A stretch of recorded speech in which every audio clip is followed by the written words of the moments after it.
Let's go to the High Court now and speak to our correspondent Andrew Plant. Andrew, what's happened in court today?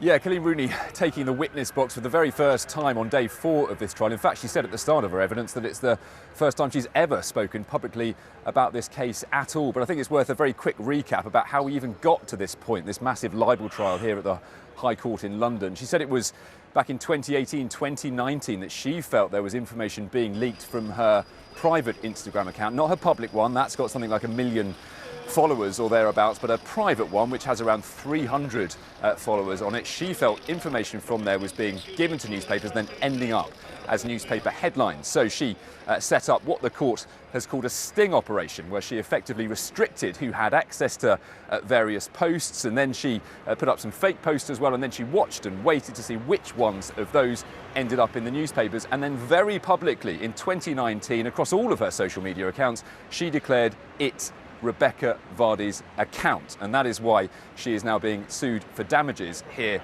at the High Court by Rebekah Vardy. Now, she was questioned by Rebekah Vardy's legal team quite closely about that today, specifically about the point that Rebekah Vardy wasn't the only person with access to that Instagram account. I'll just read you a very quick exchange. So Rebekah Vardy's barrister said to Coleen Rooney, "You are aware that others can control celebrity social media accounts. Your own brother controls your public one." And Coleen Rooney replied, "Yes, I am." The barrister continued, "So you don't actually have any evidence, do you, to link Mrs. Vardy to those leaks?" Coleen Rooney replied, "Yes, I believe I do. I believe it came from that account and that Rebekah Vardy was aware."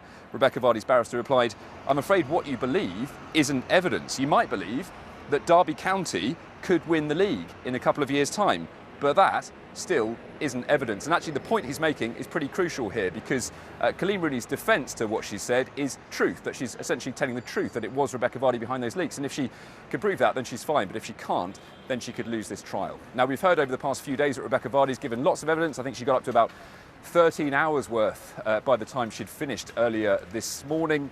Essentially, Coleen Rooney's legal team putting it to her that she'd played pretty fast and loose with people's privacy. There were several examples, one specific one about that fairly famous photo during the 2018 World Cup, where all the footballers' wives and girlfriends were lined up outside a restaurant. They suggested that she had leaked to the press, essentially told paparazzi exactly where to be and when, so they could get that photo and then sell it to the newspapers. But Rebekah Vardy has consistently denied doing that, consistently said she doesn't have those kind of relationships with the press, and most importantly, of course, consistently denied that she's ever leaked any information from Coleen Rooney's Instagram account. So it's not going to be a particularly long process. There's only a few days left. It should finish here at the High Court next Wednesday. If Coleen Rooney loses that, she may have to pay damages. She might have to pay reputational damages to Rebekah Vardy. Whatever that sum might be will be decided by the judge here, who will have to make up her mind next Wednesday after this trial finishes, whether it is Coleen Rooney or Rebekah Vardy who is in the right here.